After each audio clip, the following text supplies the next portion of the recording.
and where down we go.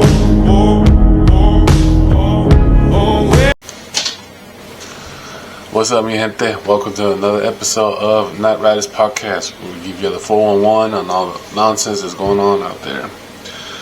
For today's episode, got three little topics that I wanted to talk about some news report style, but on two of them I can't really specify details, and I don't really have much information for them. They are currently ongoing type investigations, so I'm only going to give out the details of what had happened, the incident. And other than that, let's get started, man. So to get started, let's start off with Mike Jeffries. If you don't know who Mike Jeffries is, he is the former CEO of Abercrombie and Fitch, something like that. If you don't know what that is, it's that clothing brand from like the 2000s, early 2000s to 2012. Well, I stopped seeing it around 2012. But and at that time, I would buy mainly Old Navy. It was more comfortable, and it was clothes designed for bigger guys like myself.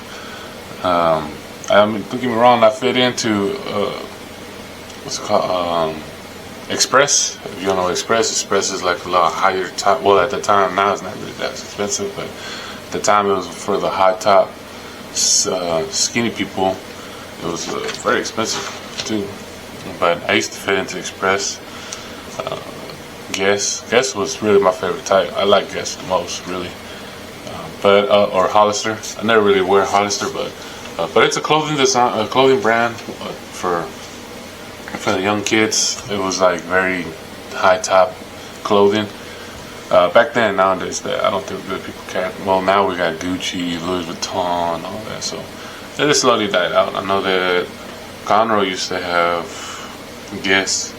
It's like its own store, but now it's shut down. So it is what it is, man. But yeah, so Mike Jeffries, he was the CEO of Abercrombie from 1992 to 2014, and so he got arrested in West Palm, California, for allegedly sex trafficking.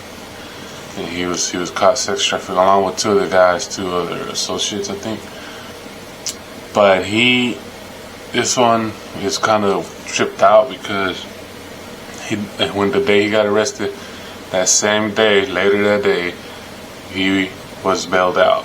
His bail was $10 million, but he paid it, and he was released that day.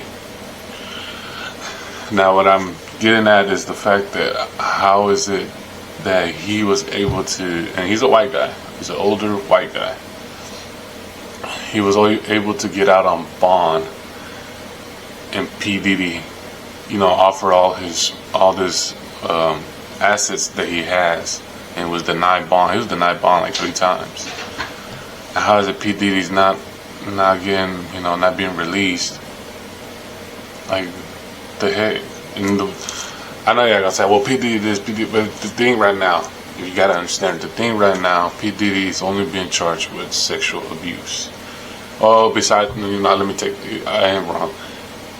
Mainly sexual abuse, but there is that video where he beat down the great Cassie. So, if you know, Cassie, I think is one of his former,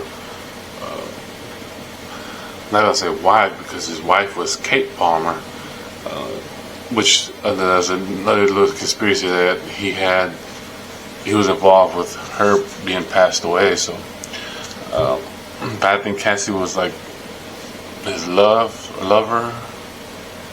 I don't want to say wife, but she was like one of his main ones.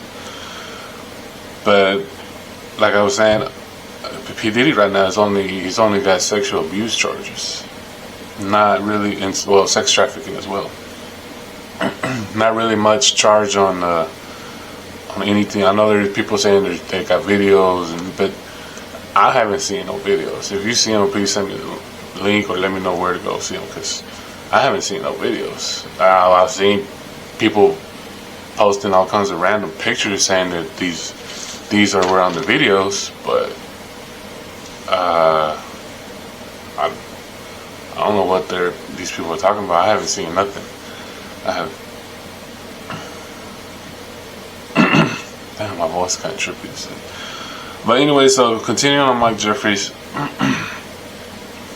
So he's possibly facing life once all the charges, and when he starts going to trial, he's a possibility of going to facing life. Now, he was charged with sex trafficking, but the fact that this is different, he's been charged with international sex trafficking. Now, international, it's not just here in the U.S.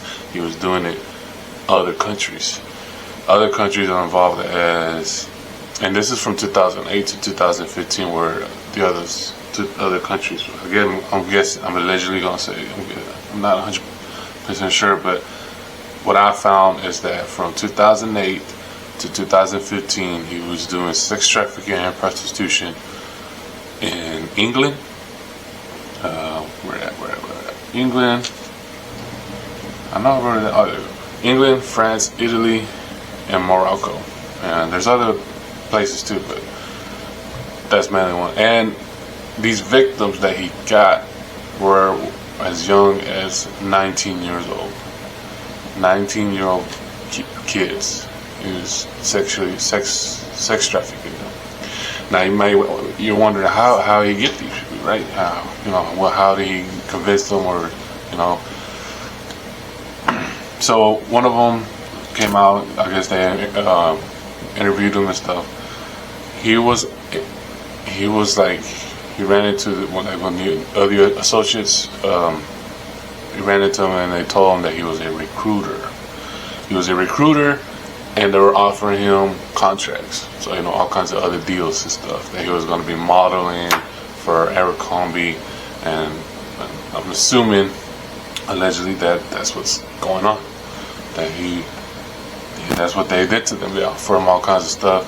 Now he also did say that when they took him to parties, the drinks that he was taking made him kind of feel funny. So they were probably adding, so they're doing PD style. They're probably adding, drugging them up, and get them unconscious and stuff. And that's when they took advantage. So. But I don't know. This is just my thing. Is how is this guy bonded out? Like, that's what I don't understand. That doesn't make no sense to me. Why is he out bonded and P. Diddy's still in prison, well, in jail? Like, it's the same type of charges, but I don't know. We could be. I don't know what's going on. Something to me just doesn't seem right. But that's just me. Let's move on. Before we go on to the next other two, it is early voting. Well, here where I'm at is early voting. I don't know where you guys may be. It's not, but go vote, man. Go vote. Get your voice does matter. So get your opinion of who you want. And that White House out there. One thing, do not mail it. That was one of the do not mail your ballot through mail. There was an incident where people are setting them on fire. I'm not sure where, but I know I've seen it, that they're setting them on fire. It was a little article I saw online, or on my little app. I saw that people were setting the stuff on fire, so don't mail it. Then that's another way of, like, I'm guessing, counterfeiting votes and stuff, because that's what happened back in 2020, if you remember, when Trump claimed that they stole the election and stuff. It was because people who were mailing their ballots, apparently they were taking them and counterfeiting the ballots. So I'm not 100% sure on how really they stole the election. He claims they did, whatever. But I recommend you just go to wherever you have a voting center at. It was one of our museums. That's where they had the voting, early voting. I did go vote. So just go in person. It's easy. It's not like an hour. It's 20 minutes long, if that. It's probably not even 20. It's probably like 10, 15 minutes, because you gotta do all the signing. You have your ID, your license. They check that. They put it on They give you a ballot. Now it's more electrical. I know when I first started voting, it was still on paper. It was you had to do like a test, you draw in the circle who you wanted. Now it's more electrical. Now you just do in the computer screen, put it in your ballot. Lets you know their parties, who's all, your locals, your senators, all that. So go vote, man. Vote red or blue. It really don't matter. It really don't matter. From what I'm learning with these news that I did my research on, red or blue, it don't matter. These people don't care. These people don't care, man. So, and what I mean, let's go on to the next two topics. These next two are very kind of graphic. I found them a little graphic. And what is more disappointing is that the big news stations, not like myself. Well, another thing is like the other podcasts, the big podcast people, they're not talking about it. That's what kind of irritates me, that these big podcasts who have, big platforms to speak out, they're not really talking about it. My platform ain't really that big yet. Hopefully it get up there, but the fact that stuff like this happen and nobody's really the working class have to surface around within us to make it noticeable. If not, nobody would ever know about it, really. So in Pennsylvania, Gettysburg College in Pennsylvania, there was an incident where, and like I said, this is ongoing investigation, so I can't really speak for much details. I'm not releasing no names or anything. But there was a minority kid in the swimming team who was attacked, jumped, however you want to put it. He was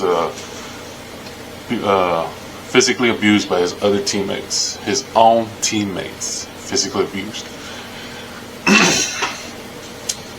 They beat him bad, and with a box cutter they carved the N-word on his chest. Right down that line, all around.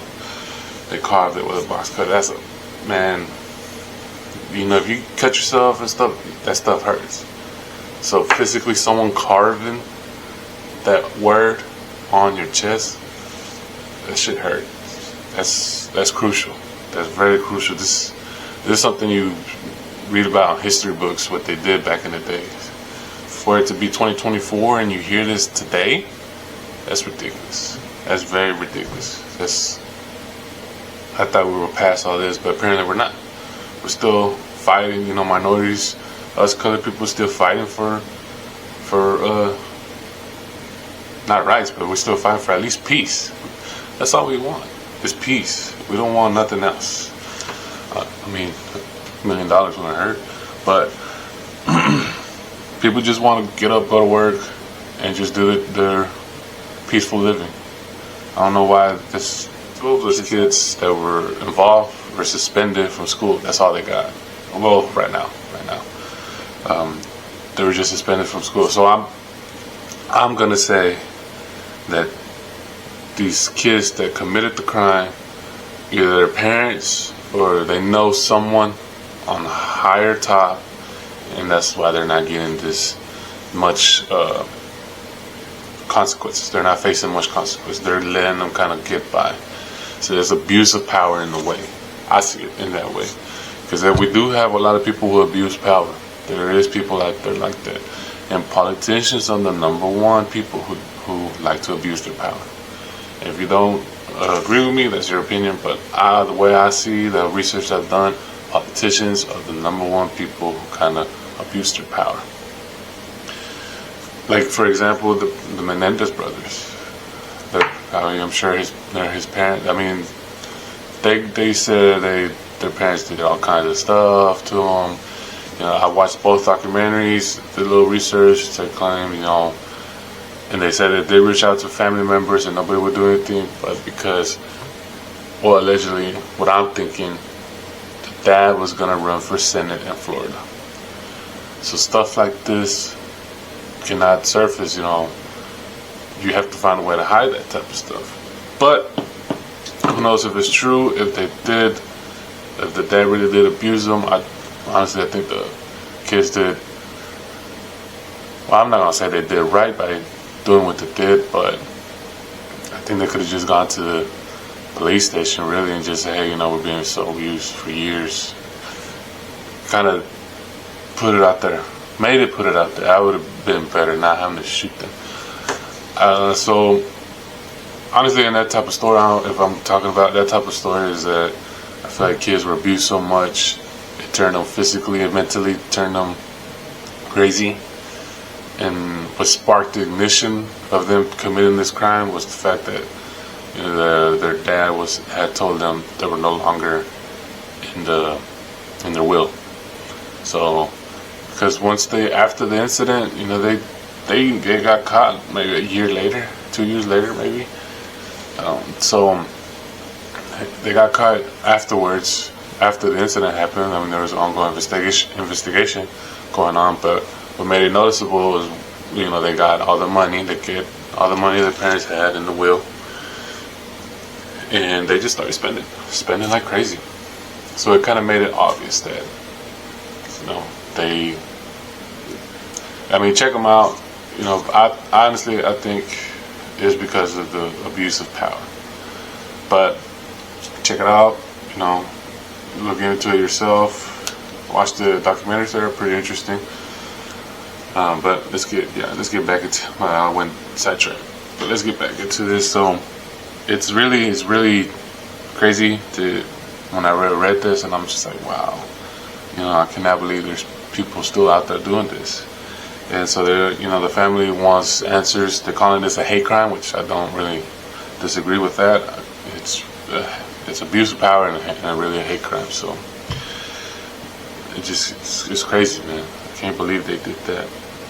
And the next one's pretty tough to talk about, but this happened, and I think I read it was in Canada, if I'm not mistaken. Hopefully I'm not, but there was a incident involved inside of a Walmart in, like I said, Canada, where a 19-year-old teen, and she was a girl. I can't give out the name or anything. So it was a female. It was a 19-year-old female. She was cleaning. I don't know if she turned it off. No, yeah, she had to turn it off. She turned off the oven. She stepped in. It was a walk-in oven in Walmart, where they do all the chickens and stuff.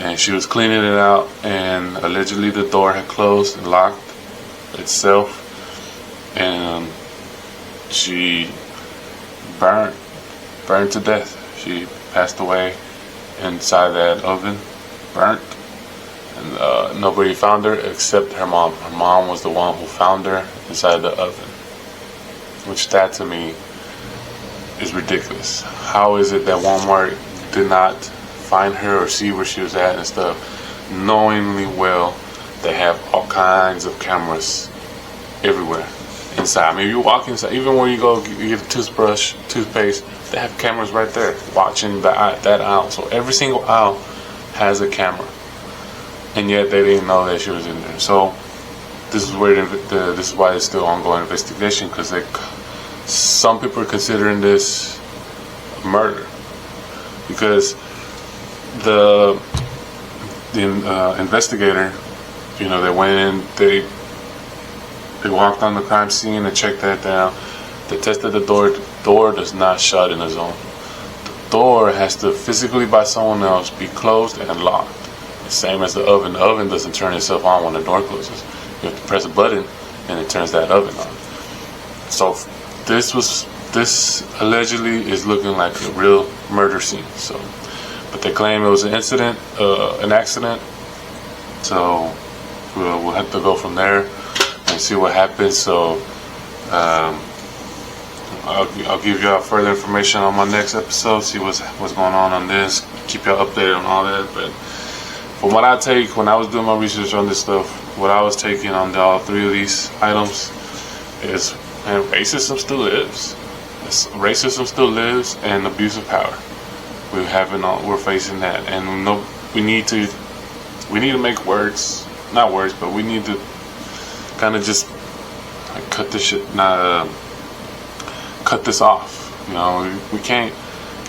I'll be honest. I thought my generation, some people consider millennials, others Gen Z, whatever. I honestly thought it was slowly killing off racism because we have so many international relationships now. We have, you know, all kinds of people with different backgrounds having kids. You know, there's browns and blacks, whites and blacks, whites and browns. We got all kinds of people having kids together. So I was assuming in my own little fairy world that racism was going to slowly start dying down and people were going to start living together. Apparently I was wrong. All these stories is just, well, the Mike Jeffries, I feel is just abuse of power, but the other two is just racism. You know, it's just, we're still living in racism. The abuse of power, that one is crazy too. We do have a lot of people who abuse of power. One of, for example, one of my former bosses abused his power. He got away with a lot of stuff, how he treated people, his employees, how he did all that. I was one of them, but not too bad. To my employees, they claim it was a little too bad. It was a little, but I mean, there was points I really did want to sock him one time, but for my family, I just took it all. But like I was saying, it was abuse of power. That's all it was. Because outside of work, the guy was a really good guy. He was cool. He always joked around. I'm not gonna deny that. I'm not trying to bash his name. He did pass away a couple months ago, so I'm not gonna bash his name that bad. But outside of work, he was a really cool guy. He joked. He talked to us like it was nothing. But in work, man, he just really grinded your gears. But it's just he was like that. He abused his power, and then that's what I'm saying. There's people out there. There was an article or a video. Someone did a research, and they had, I think they had an audience because he was talking. I mean, I was the viewer, so yeah, he was the audience. Yeah. I don't want to talk about, but so he asked you. He was asking you. He was going to give you 3 candidates. Like he gave further details of crimes that were being committed and stuff, and he asked, who do you believe is doing these crimes? The NFL players, the NBA players, and so on. And so you're choosing. You're like, well, it has to be these type of athletes. And he let you know that every crime committed, which was sexual abuse, DUIs, PIs, all it's just a lot of crimes. All those crimes that was being committed were committed by politicians.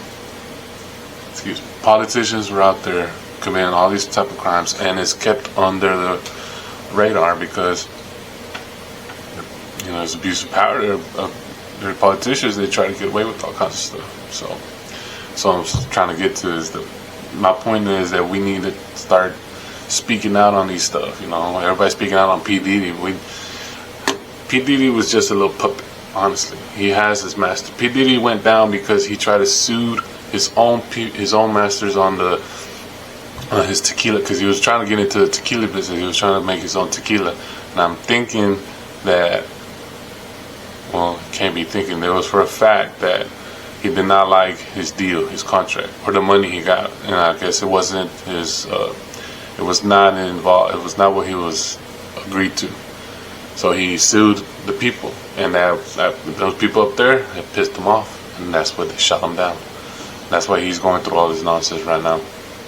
So it's just P. Diddy, Beyonce, Jay-Z, they're just puppets. They're just puppets because we, people, working class, love them because they have the art that they have created for us. They created great music for us. I don't know about Jay-Z, but all the Beyonce, well, some people don't like Beyonce music. I kind of like Beyonce music. I'm not gonna lie. I don't listen to it that much. I don't, when I'm looking for music to listen to, I don't say, oh, let's listen to Beyonce. But the times that I did listen, my sister listened to her. It's not bad music. But anyways, it was just her form of art. They entertain us. We love it. But they have people above them. They have real masters above them. They can't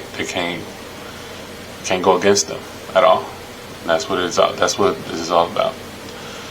So we'll see on the next one. We'll keep updated. So I know y'all see behind me, probably I should have said something in the beginning, what's going on. It is my birthday, I am 21 and I like Notch, but it's my daughter's birthday.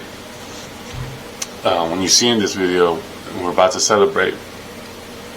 Yeah, when you see it, but the day you seen it, it's gonna be cleaned up. It's not gonna be up there. I'm not those type of Mexicans that leave their stuff up for one whole year. I know we got that reputation that we leave stuff like our Christmas lights up for a whole year. I will not deny sometimes I did. When I lived under my mom, we did leave lights on a whole year. Sometimes we like it. Now they got different lights for us to, like fall lights and stuff that we can set up. We don't have to use Christmas lights no more. So, but now we're celebrating my daughter's birthday. She turned a big 3. She loves Paw Patrol. She loves Sky. You can see Sky is her favorite character. So that's the theme of the party, Sky. So we're gonna celebrate. We're gonna big celebrate. So, but thank you guys if you watched this video, all this. Thank you for following me. Thank you for everything. Please like, share, and subscribe. Mainly, get my videos out there, man. Let the people know. Hey, this little Mexican guy is actually doing pretty good Notch. But I just need to spread the word, man. Spread the word. But thank you again for watching. Thank you. Have a good one.